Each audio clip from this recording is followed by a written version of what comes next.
Hi, folks. This is Rick Doc Walker, the DOC. This is John Kime, and you're listening to the Mess Hall with Rally Captain and Tailgate Ted. What's going on, Rally? How you been, man? It's been a while. Oh, my man. Yes, it has been. And the mere fact that we are back on this podcast lets me know that football, albeit it's far away, it's not that far away. Man, how have you been, Mr. Jet Setter? I've been good, man. I've been good. I'm not gonna lie. It was tough coming back. I was out of the country for a couple of weeks, and if you guys follow me on Instagram, you saw some of the stories. Mrs. Tailgate and I went to Vietnam, hung out there, got to play some pickleball with some people. We didn't speak the same language, but everyone kind of knew what they were supposed to do, and that was a blast. Got to explore the country, and then we went to Dubai for a little bit. I never felt so broke in my life, right? And it's like I make decent money, and obviously having to go on vacation, but every Uber we got was at least a BMW like 7 Series, right? And when we pulled up to different places, like whether it was breakfast or the hotel, it looked like a Rolls Royce dealership. Man, it's just the amount of cash in that place is just absurd. And I just felt like such a bum being out there. I'm like, I was happy on the first part of my trip. On the second part, like, man, I got to get a better job. What the hell am I doing with my life? Everyone here's got like Bentleys and Lamborghinis, and I'm driving a Ford. So it's good to be back, man, so I can make some extra cash. Brother, I have not been to Dubai as of yet, but it is a place that I want to go just so I can check it off the bucket list, like a lot of other trips that I've done. But no shaming though, man. We can't do the shaming thing, bro. No, I hear you, man. Yeah, man. I mean that just is just too much. It's too much, man. But glad you guys had a good time. And how many games did you win? Actually ended up winning a decent amount, right? So it was kind of, have you seen the original White Men Can't Jump? Yes. So I made the mistake of watching the remake. And for any of you that haven't watched the remake, don't waste your time. It's horrible. And no offense to anyone that likes it, but go watch the original. I was basically Woody Allen. That's the guy's name, right? The white dude on the sideline. I think that's his name. So I was basically him. And all the people out there like, oh, this guy can't play. He's American. What the hell does he know about this? He's coming out of here. He flew out here. So if I actually had someone out there that I knew that played, we could have hustled some people for some money, man. Because a lot of them were surprised at some of the skills I brought out there. And I actually pissed a couple of people off when we were going up against them because I hit them with a ball a couple of times and this and that. It's like a move in the game where it's called body bagging. Like they hit the ball at you and you tag it right back at them. You're like, you hit them. Like you don't aim for their head, just different spots on their body, knowing that they can't hit it back at you.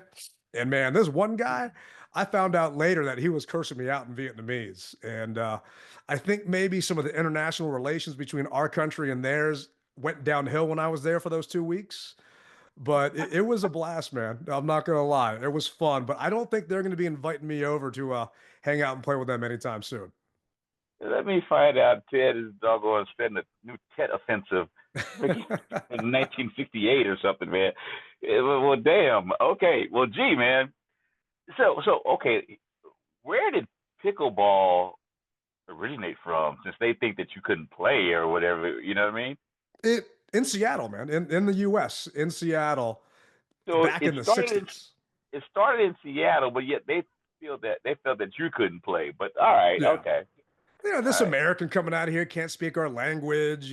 We went out there with a friend that just saw some people on his Instagram that he knew growing up out there. It's like, oh, they play. Let me set you up with them. So Okay. he connected us. He was my translator. Google Translate could only get me so far.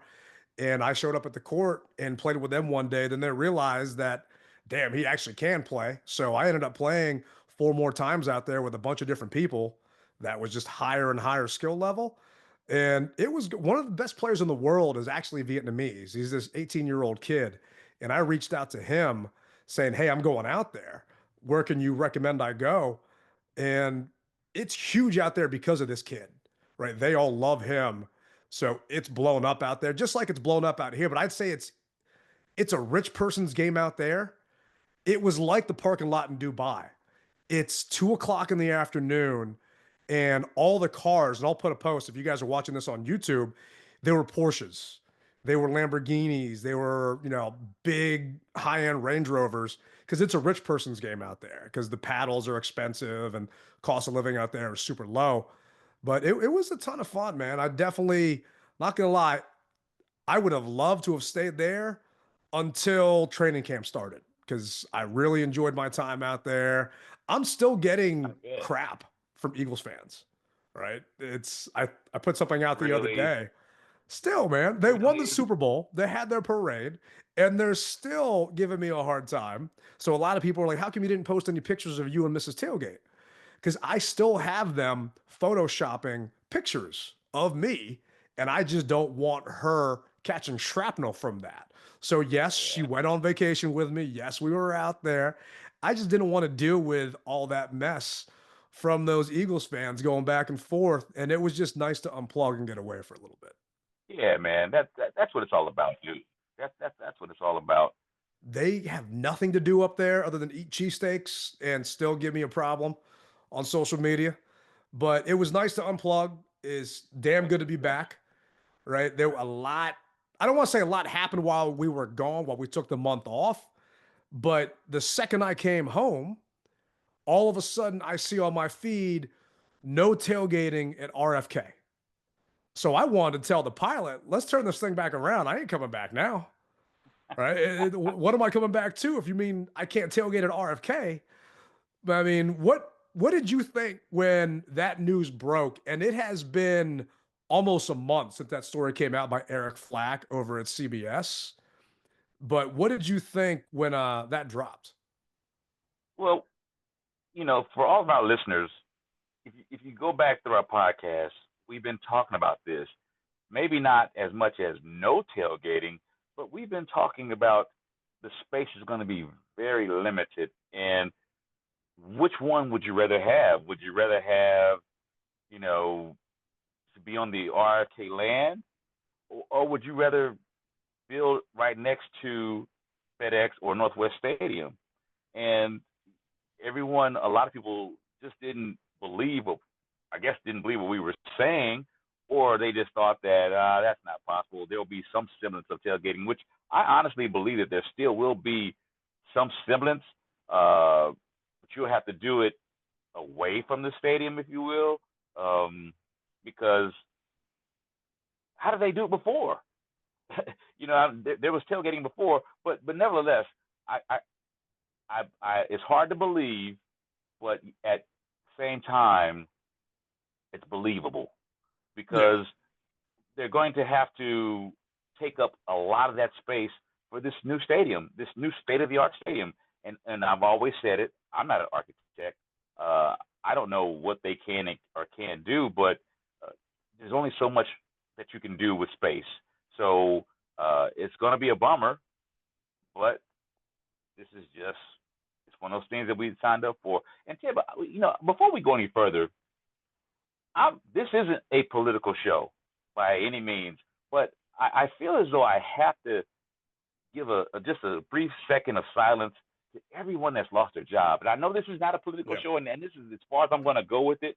But my hat's off to everyone who's lost their job because of everything that's going on, and just know that, hey, look, we do care about you guys, and a lot of these people who were lost their jobs, season ticket holders, Yeah. and they will not have the revenue to be able to go to games. So I really do feel for you guys, not just because you can't go to games, but because you lost your job, your source of income, and it just goes beyond football. It's your livelihood, it's your house, your mortgage, your cars, everything that's associated with it.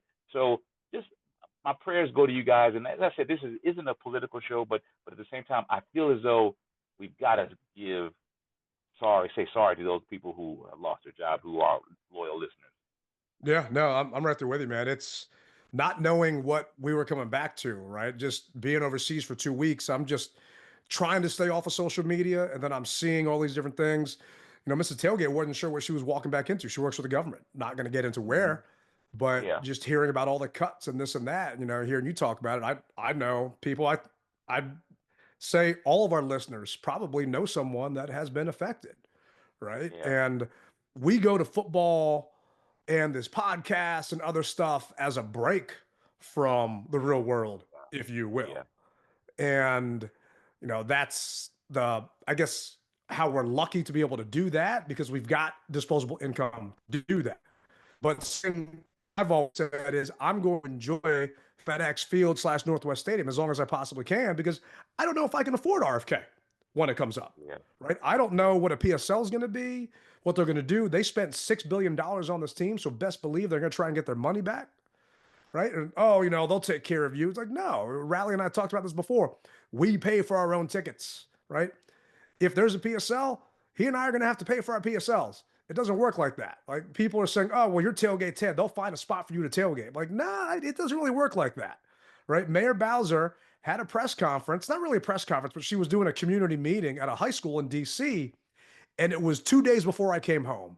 Because if she would have had that by the time I was back, best believe I would have been there with a sign saying, you better save tailgating. You can't stop this thing. But during her meeting at this high school, she said, there's going to be a shift away from traditional surface parking lots. So if any of you have been to Nats Park, it's basically going to be parking garages like at Nats Park, right? Eric Flack in his story talked about, there's not going to be any tailgating on property. That doesn't mean you can't go to a lot in someone's house or down the road at a storage facility that's letting you use their parking lot, right? But on property, which is what a majority of all of us do, they're saying potentially only parking garages, right? And the reason being is the RFK campus, and this is from the article, 174 acres is the total size of that. Congressionally mandate 52 acres have to be set aside for recreation. And then that only gives 20 to 25 acres for the stadium itself. So there just physically isn't enough space. And those of you that have had the luxury of traveling with Rally on those away games, Chicago a couple of years ago, you and I were there together. Like, you can't really tailgate at Soldier Field, right? The parking garage is underground.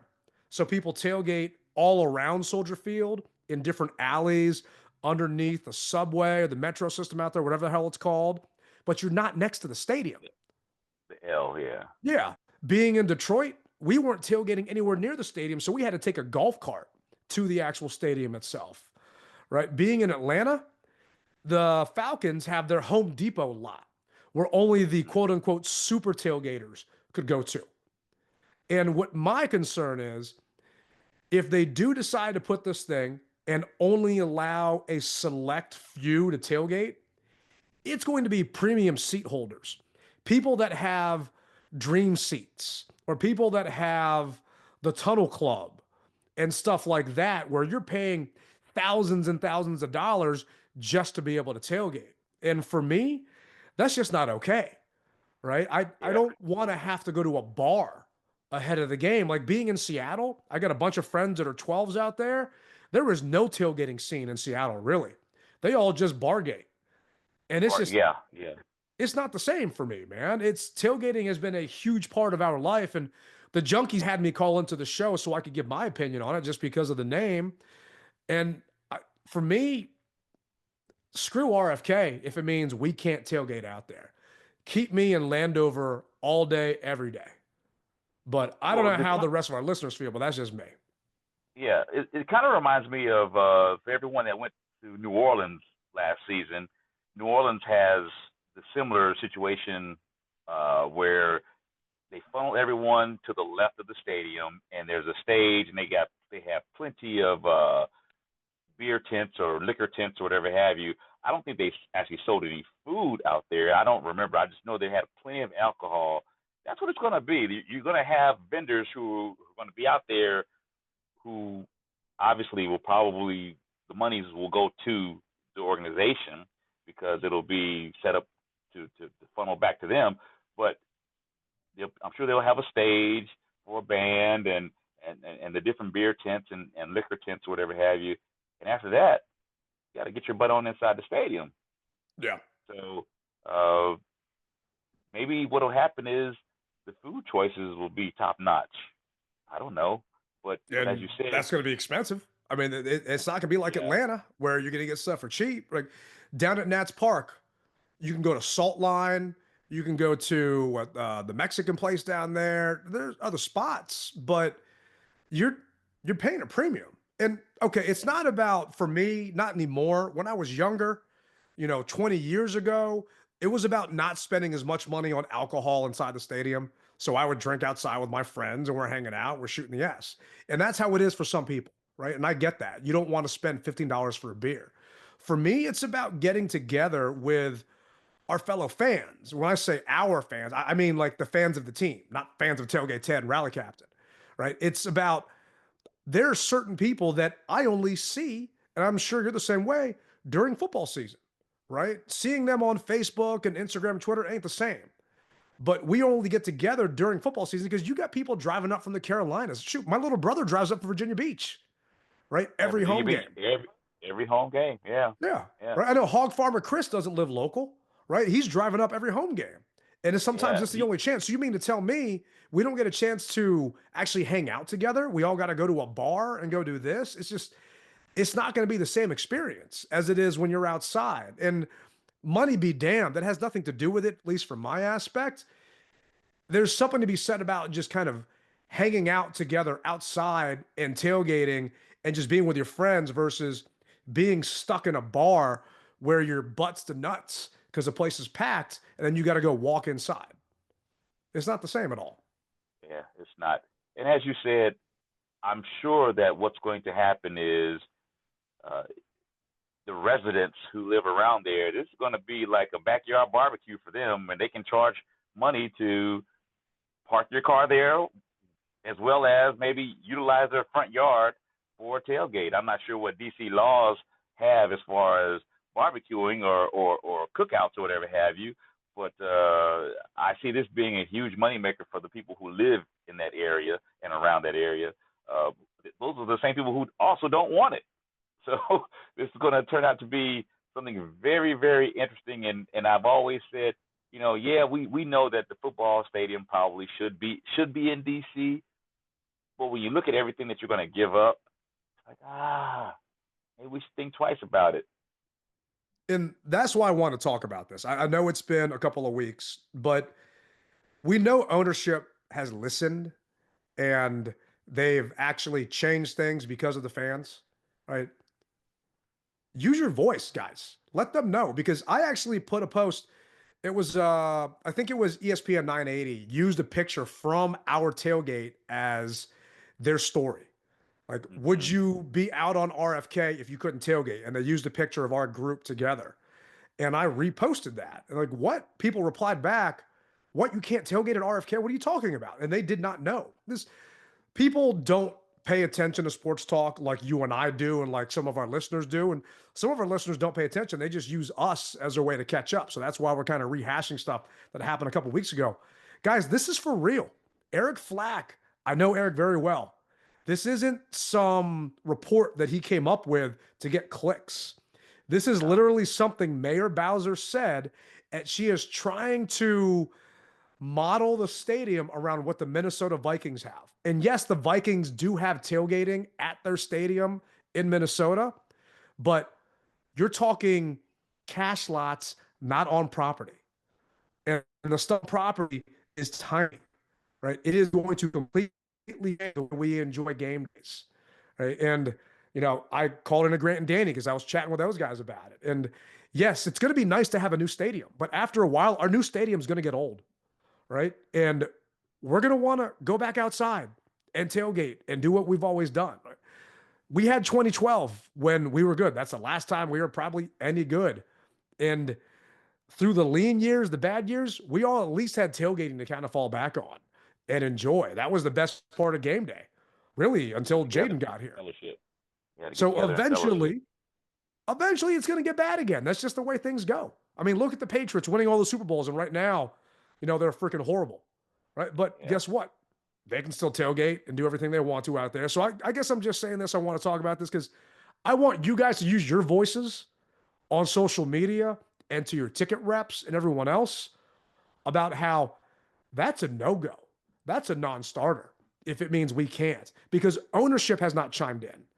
And a lot of this is not speculation, but it's what the mayor's talking about. But if ownership came out and said, we're going to have to find a way to make sure that this is okay and that we still can have some semblance of tailgating, then as long as I hear it from Josh Harris or Mark Ein and those guys, then I'll calm down. But right now, I want to get my pitchfork and my torch, man.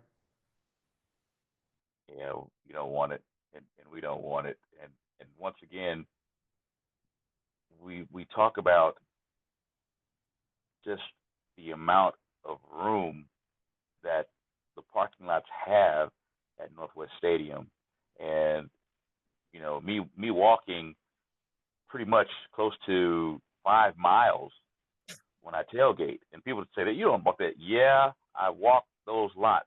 Well, this will be a half of a mile now, maybe a mile at the most, if this thing goes into fishing. But I tell you, man, Ted, one or two things is going to have to happen, like anything else in life. And I know this isn't going to be popular. You move to get moved on, and so you moved on, or you adapt and you overcome. So we're going to have to try to figure out a way, or they're going to have to try to figure out a way to appease the fans, because the fans are your bread and butter. And yes, people are going to come to a new stadium, and there's some people who don't want to tailgate. I had for the longest time, I had friends who had it was platinum parking, and platinum parking, you got your name on your spot, and Yeah. what they would do is basically 10 minutes before kickoff, they would pull right up to maybe not 10 minutes, but maybe a half an hour. Yeah, Pull up where to you their couldn't spot. tailgate in Platinum. Yeah, pull up to your spot, park the car in your spot, and walk right in. That's what they did. And so for a long time, I never tailgated until finally. But that was their way of having. Yeah. That was their way of having a good time. And I'm sure that there are people that are that way. But then you've got at least 90 or maybe 85% of the people who do want to come early, who do want to fellowship, who do want to maybe smoke a cigar before going in with their friends and talk about XYZ or whatever have you, and just commensurate with each other. So now here we are. If it goes away, what's going to happen? People are going to have to get drunk in Alexandria and catch the metro down, or whatever have you, and or wherever they can tailgate. Yeah. Whatever open lot they can do it at. So we will figure it out, but it's just not going to be easy, and it just doesn't sound very fun right now. No, it's not going to be easy, and it's just where there's a will, there's a way, right? But just being realistic, like I drive by RFK every day, right? I Mm-hmm. see that place, and those of you that have been around the surrounding areas, it's not like there's yards, right? These people that live there, they don't have yards. They don't have a place where you can just park. They don't have driveways. It's residential parallel street parking. How are you going to tailgate there and parallel park in front of someone's house, right? They don't own the sidewalk, right? It's DC property. So just being realistic about it, yes, there may be some businesses around the area, like out by Audi Field, where maybe this what is it, storage place will let you park there so you can pull your grill out, but it ain't going to be the same and not even close. And I just eventually I'm going to retire from tailgating, right? Maybe it's by the time we get to the new stadium and it won't even matter. But we got a lot of listeners that are younger that definitely aren't stopping anytime soon. It's that I just don't want to miss. I remember I talk about, and I've mentioned it before, going to RFK with my dad for my first game ever. I thought he was like the mayor because we're tailgating out there, we're walking around the lots, and we didn't have anything set up. He just had people handing him beers. People were handing him food, thinking, how does my dad know all these people? He didn't, right? Jack Kent Cook did not want parking garages. He thought they were a horrible thing. Unfortunately, right, that's not what Mayor Bowser wants. And not to get political, that's what she is talking about doing here. So best believe if and when she has another public appearance, I'm going to have someone that listens to our show help make me a t-shirt or something to start protesting her and RFK 2.0 if there is no tailgating out there. Because I need someplace to go so we can talk about all the free agents that we signed and everything else going on right now with the tampering period before we actually walk into the game and chat it up about the referees screwing us over again. Well, if you can't build it out, you build it up. So Yeah. Minnesota is I can remember at their Superdome or the Metrodome back in the day, not the Metrodome. I went to that old stadium and downtown, and they had plenty of parking garages that were built up. So, but nevertheless, moving on to these free agents that we picked up, and the first one out the gate was our we re-signed. Forgive me, we re-signed Tressway, so I like that. But our first free agent out the gate was who was that? Bobby? No, No, not it wasn't. What Bobby wasn't first. I want to say it was it Zane Gonzalez first? It could have been Zane. I actually think it might have been Zane first. But regardless, we have kept a couple of people and we've lost a couple of people. So yeah. Bobby Wagner is back, right? And this is actually Bobby talking about why or if he thought about going anywhere else. How seriously, if at all, did you even consider any other place? I mean, I don't think I considered any other place because, it wasn't time. If we weren't able to get something towards free agency, I would have had to consider it. But this is where I wanted to be. This is who I wanted to play for. And so I didn't really think about anything else until it got to that time. And so we're fortunate we didn't have to do that. So I had meetings all day because I've been gone for a month, right? So I'm trying to catch up on work and earn some more paychecks so maybe I can afford to go back to Dubai and not just stare at all the rich cars out there. And I'm clicking on Twitter from time to time. Apparently it's been down all day, so you couldn't really get any updates. So I'm sitting here thinking, what the hell are the Commanders doing?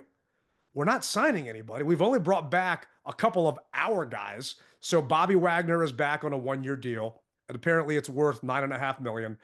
I'm happy to see he's here. I'm actually curious what you think about the deal, or if you want to get younger and just kind of move on. Well, for me, when I hear a player say, "This is where I wanted to be," is it truly where you wanted to be, or that money came in and said, "Yeah, this is where I want to be"?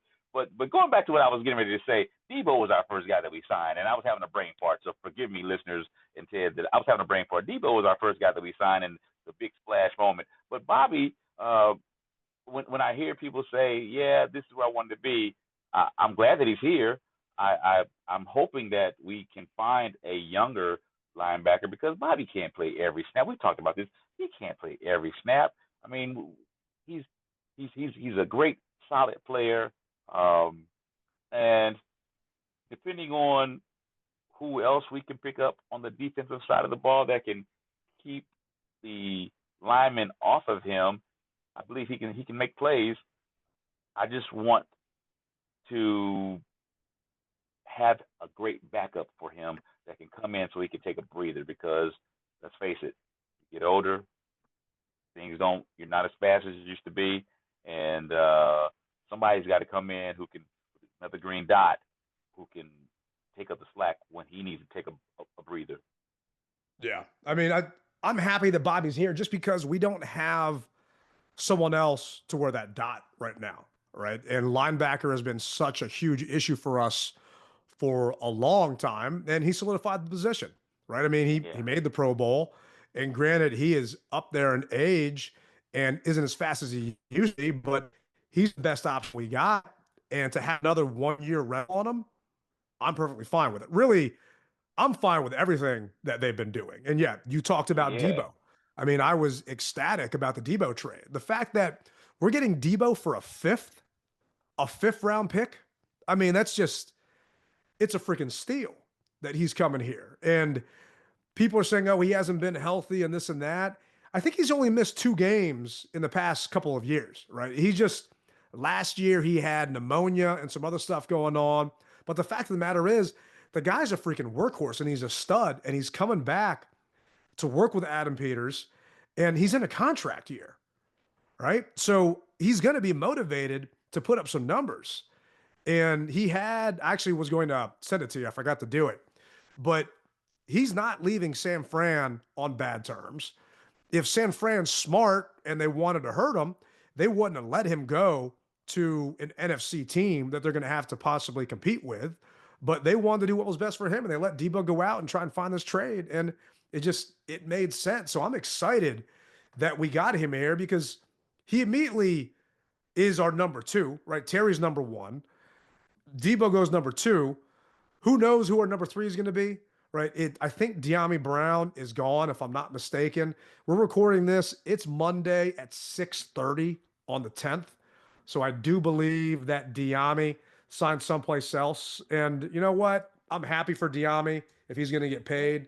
I'm not sure of what the terms of his deal are, but I do know that something came out. Yeah, he signed a 1-year deal with the Jaguars for $10 million. Sorry, they weren't giving De'Ami $10 million here, right? No. I mean, all I remember of De'Ami is the fumbles he had in the playoffs, which isn't fair. But to me, he was a liability there. And for $10 million, I'd rather save that money because they're going to have to extend Terry before the season starts. Terry has no more guaranteed money on his deal. I'm almost positive. Terry's not going to go into this year having broken the record for this franchise on a $0 guaranteed contract. I mean, he's going to make money, but if he gets hurt, he's not going to get paid. And that's part of the reason why John Allen's gone, right? Were you shocked that they cut John?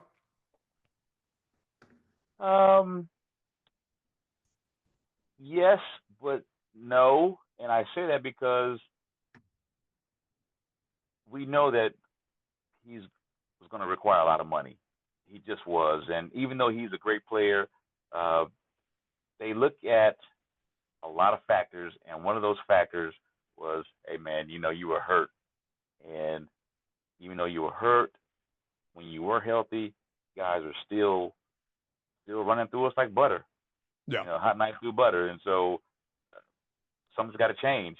So, and what probably is going to happen is the next big tackle that we have is his college alum. He may be gone next year or 2 years from now, depending on when his deal is up, because we just can't afford to keep him, and especially if you aren't truly stopping the run.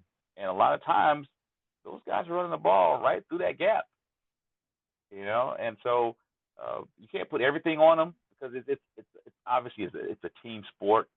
But man, when you pay the amount of money that you pay for these guys, you don't expect as much to get through that did. I mean, $80 million, right? Basically, not 80, but somewhere close to that number between John and Duran, the Alabama wall, right? I'm sorry, that wasn't a wall, man. It was freaking Swiss cheese. It was just so frustrating just watching us get run all over. And I felt the writing was on the wall that John was gone when we drafted Johnny Newton. When Newton fell to us, they kept talking about how much of a steal he was. And then when John got hurt in that Ravens game, when we were up in Baltimore, thinking, all right, well, that's going to last with him. Little did we know that John was going to come back and be ready for the playoffs. And I honestly feel that John did that because he knew that he was going to go in to the latter part of his deal where nothing was guaranteed next year. And the last tape he put up was really not much this season.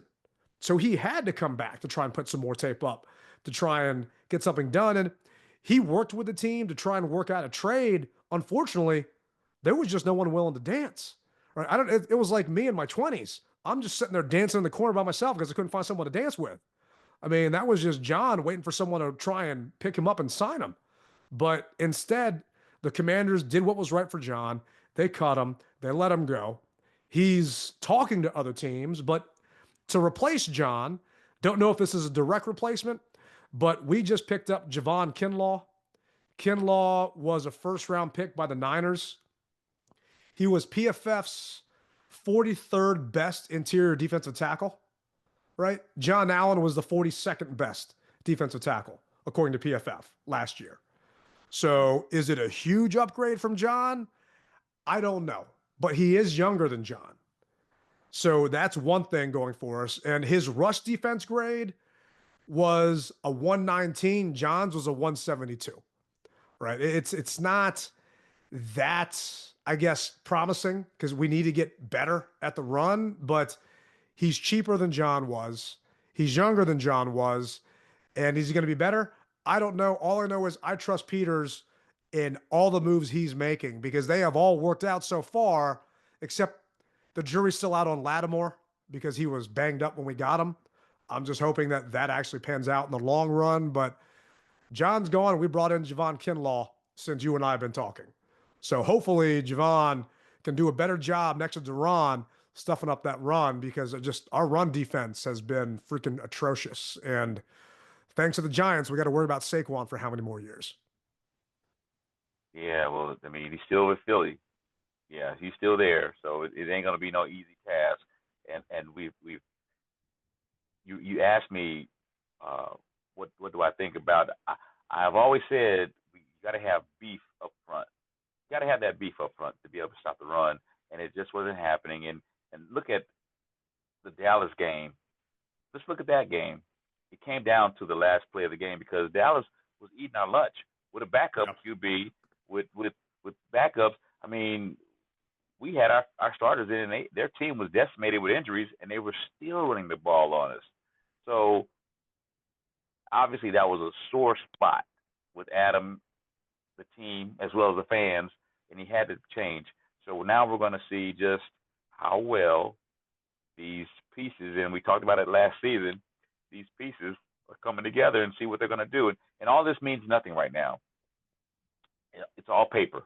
So that cohesiveness will have to come in training camp, mini camp, training camp, preseason, etc. But we will have to see. So when everybody's asking about Debo as well, I said, well, I don't know. I said, the name sounds good, but what Debo are we going to get? So if we get the Debo that we know that he can be, then thumbs up. But if we get the Debo of him coming out of training camp, out of shape, chubby, whatever have you, that's not going to be good. But as you said, hey, a lot of times you get a second chance, and this is his second chance. He's been on a great organization. He knows the work ethic. He knows how to get it done. Peters knows him. I'm sure they've talked offline. Said, hey, man, if you come here, this is what we need. Yeah. We're not going for any of that nonsense, And I'm sure some of that's stipulated in his contract. Obviously, we don't have access to it, but I'm sure some of that's probably stipulated in this contract to say you got to do this, this, and this, and meet these marks. If you don't, you're going to lose your money. And because ultimately, that's what people care about. I mean, they want to play this kid's game, but they ultimately care about the greenbacks, and you got to be able to hit your marks in your contract.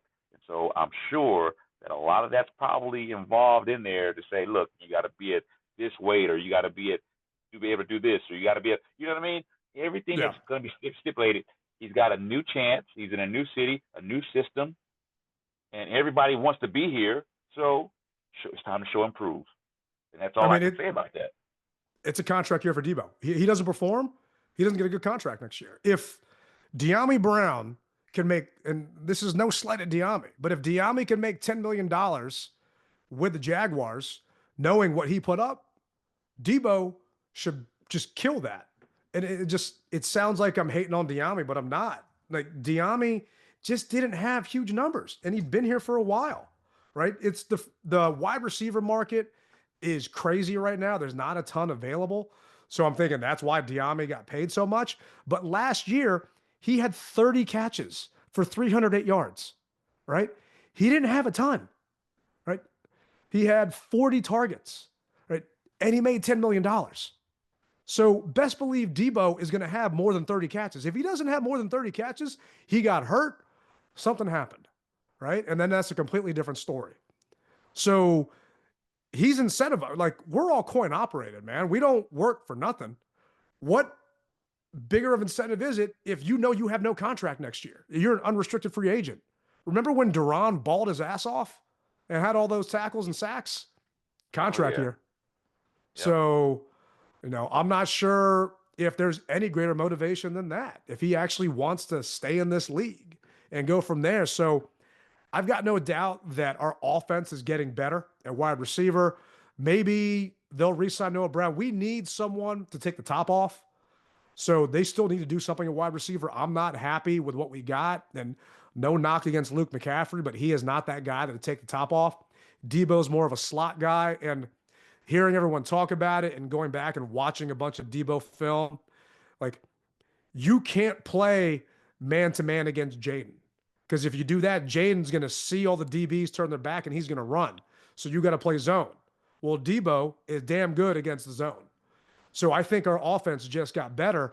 On top of that, I'm not sure if you've seen it, we just traded for a 5-time Pro Bowl left tackle. So Laramie Tunsil is coming to the Commanders. Those of you that don't know who he is, he's a 5-time Pro Bowl left tackle from the Texans. He was ranked the 19th best tackle according to PFF. He's replacing Brandon Coleman at left tackle, who was the 63rd highest left tackle at that same spot, right? And Tunsil only allowed 4 sacks last season. Coleman allowed 10. It's not fair.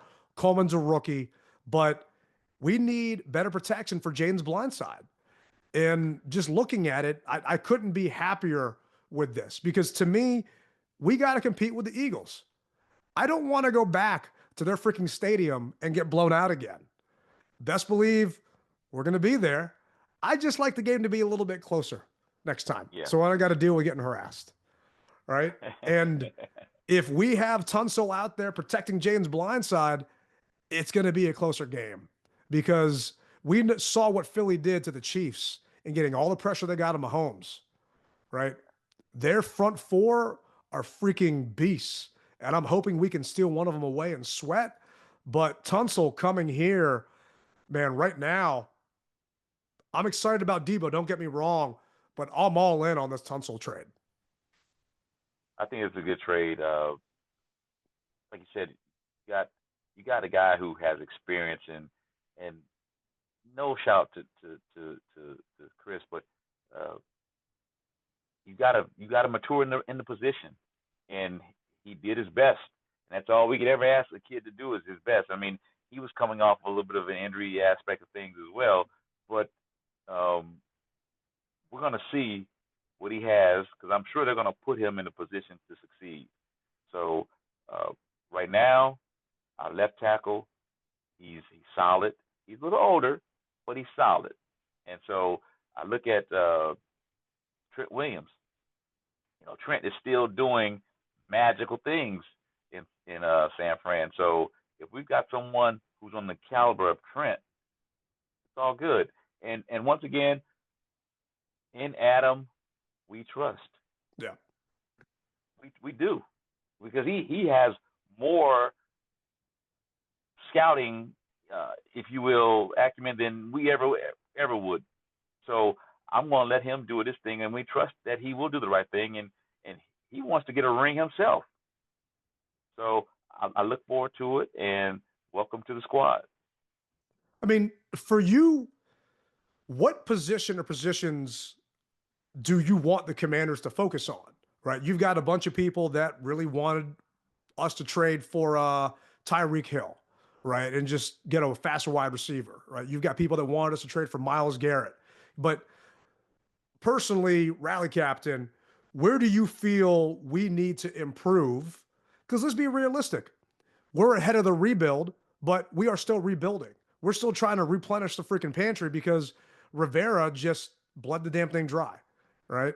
So what position or positions do you think we need to focus on to compete with Philly? Because really, Philly's the favorite to win the East. And the easiest way to get in the playoffs is by winning your division. So I don't want to have to count on a wild card berth. I want the freaking division, right? Yeah. So for us to actually compete with them, where do you think we needed to get better at? I got to tell you, Ted, I really believe that it starts with your hand, the guys whose hands is in the dirt.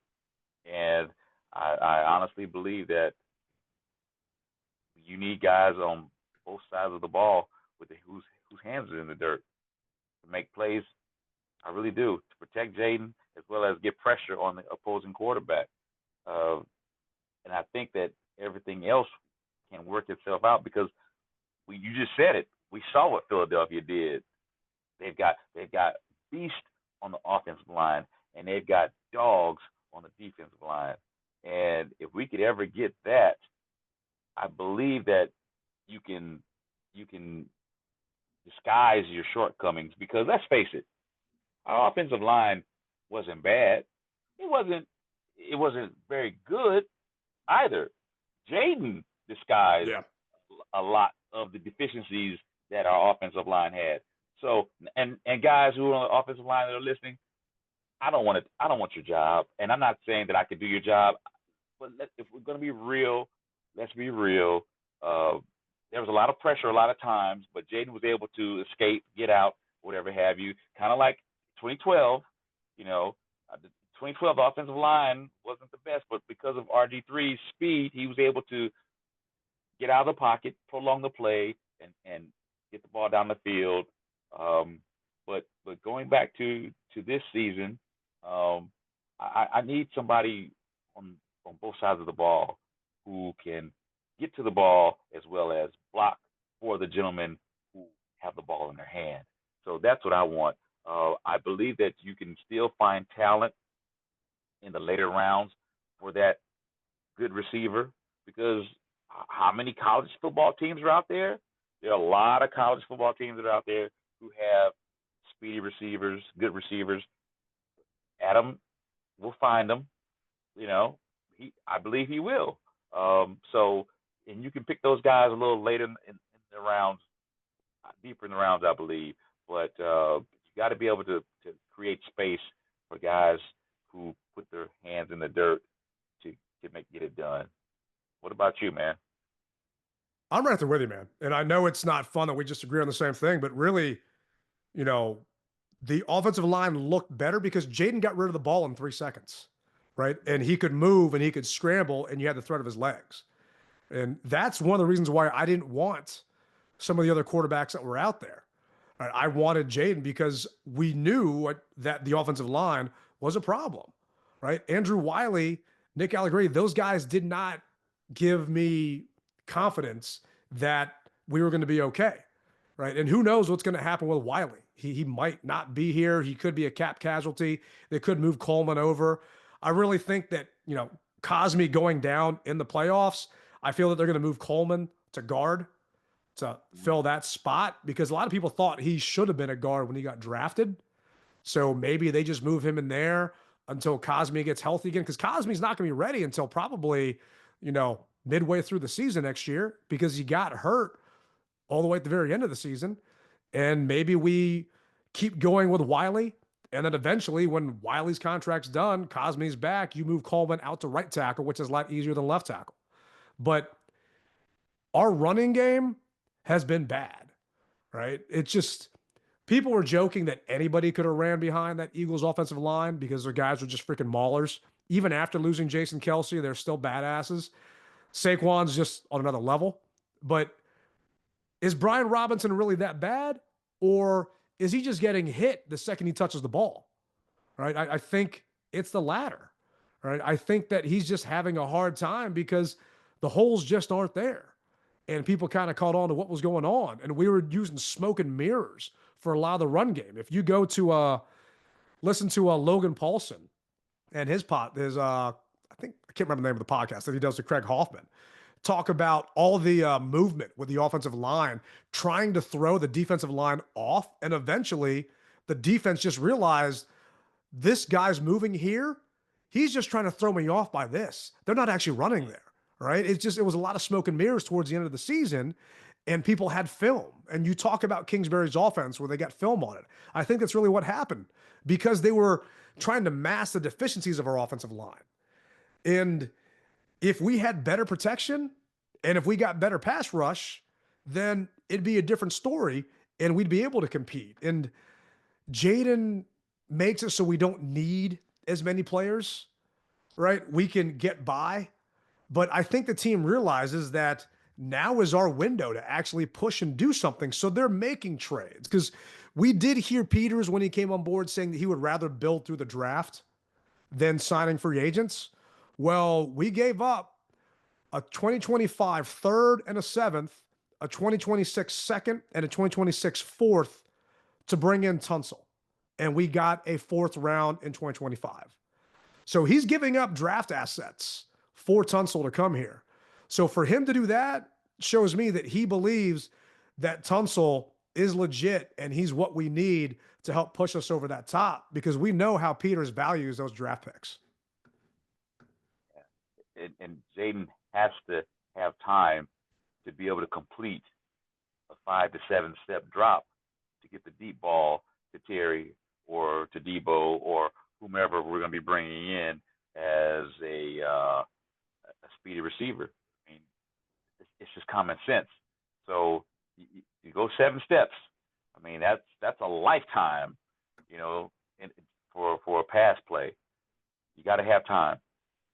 Yeah, you definitely do. And I mean, we talked about him. He got rid of the ball in 3 seconds. Well, a lot of that's because kind of had to, right? He had to get rid of that ball that fast because there were times when he was under duress and it was being masked just by how good Jaden was. But I'm happy that they brought Tunsil in here, but I need to see us get a better pass rusher, man. We need to be able to generate something without having to send the blitz every time because I am worried about our secondary. And the best cure for a bad secondary is a better pass rush. And did you see Dante Fowler's tweet over the weekend? Something about the disrespect or something to that effect. Yeah. So he put this out, and I think it's been deleted. But actually, this is what he put out the other day.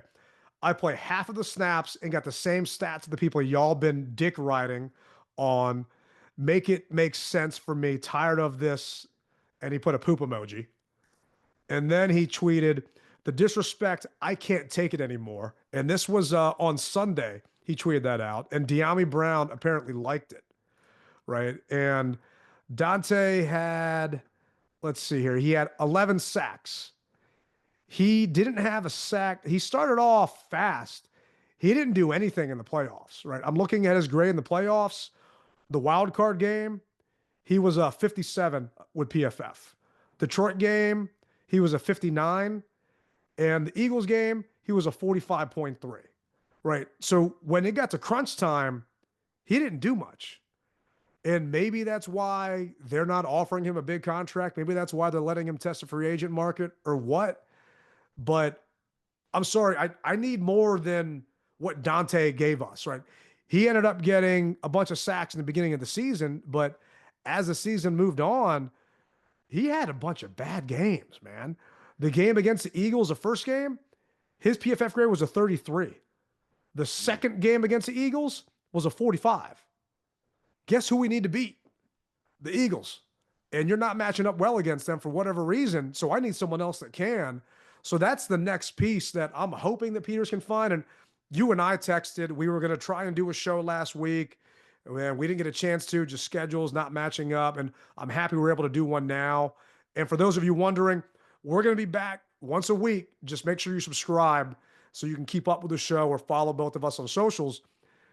There are not a lot of defensive ends out there. There's not a lot of free agents out there, period. But that doesn't mean that we can't trade for somebody because we just made the trade for Tunsil. So maybe Peters is cooking up something right now to hopefully bring in someone on the edge that can help us out. I'm sure he's whipping something up.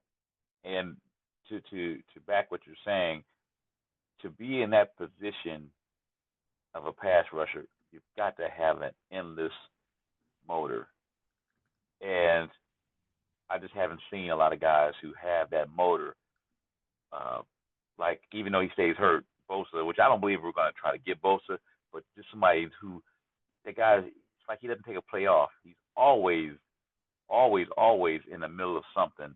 The cat that was Detroit that got hurt, he had it in the motor. I can't think of his name, but he got hurt. They thought he may come back for the game against us, but Aiden Hutchins, that's his name. Yeah. You got to have a kid who has a motor like that, just relentless, who doesn't take plays off. And in the back of the offensive lineman's head, you're like, God dang, I got to go up against this guy again. I mean, that's what we need. So I'm hoping that we can find them. They're out there, I'm just hoping that we can find them and put them to good use with our squad. Yeah, I know that there's a lot of people that want, because the Bengals don't know what the hell they're doing. I'm so glad I'm not a fan of their team because I don't feel like they want to pay anybody. But Trey Hendrickson is a guy out there that the Bengals are willing to shop around for a pick. I don't know how many more picks we got, considering we seem to be just dropping them left and right. But if we can bring someone like him in and make sure that, granted, I'd give up the farm for Hendrickson. I would have rather had him than Myles Garrett any day, because to me, he's just a hell of a lot better player and he's younger. So hopefully, but the thing is, we're not one of those podcasts, and this is no knock on them, that go through and analyze every player snap by snap. We're just going through, we're looking at PFF grades because that's what they do professionally, and trusting Adam Peters. And I know that he knows what's best for this team. And we're just fans here getting excited on what's happening, because all this means is the offseason program is going to be here before we know it. Guys are going to be showing up to mini camp. It's only March, but football is freaking back. And it's crazy because this is the legal tampering period. None of these deals are actually going to be official until Wednesday at 4:00 when the new league year starts. But right now, it's exciting to see that football is back one way or the other. And I did get confirmation that the Commanders will be doing something for the draft for fans. Can't exactly speak about what that's going to be right now, but I just can't wait for us to be able to get back together and then talk about everything that's happening right now. Yeah, that sounds good, man. That sounds real good. I'm not even privy to that, so kudos to you. For we need a breaking news, because I'd love to hear that, because they understand that the excitement is here, and if they know what we know, they want to keep that excitement going. Yeah, they definitely do. And when we all get back together again and you see your ticket rep there, make sure you talk to them about tailgating and how important it is to all of us at RFK. I had one person tell me they would rather go to a bar than actually go to a tailgate. I'm going to challenge that person to either walk around the lots with you, maybe not the 5 miles you walk, or just come hang out with me at my tailgate, and we'll see if you still got the same opinion when it comes to that. Well, before we leave, because I hear the music playing, I got a beef, and it's the same beef with the NFL that I had last year. They know who's going to play overseas. Announce the teams already so that we can get ourselves together to be able to play. You're doing a disservice to the visiting squad. You really are. Anyway, I said my piece on that, and I will say it each and every week until they announce who the visiting squad is. Because if the Commanders are playing in Brazil or Spain, you're doing us a disservice. Yeah, it's not fair. Better. I mean, if it's Brazil, really, Brazil is all, I don't know if it's always, but the last time we played there, it was week 1. Or the last time they played there was week 1. So I'm not telling people to, maybe put in leave requests for that period. If you can get it back, then maybe it's not a bad idea to do. Yeah. So, well, hey, that's going to do it for this week's edition of DMV Mess Hall. We greatly appreciate you guys listening, and I look forward to seeing you guys next week. Remember, you rep it hard. You don't rep it at all. The Captain, Tailgate Ted. Goodbye, baby.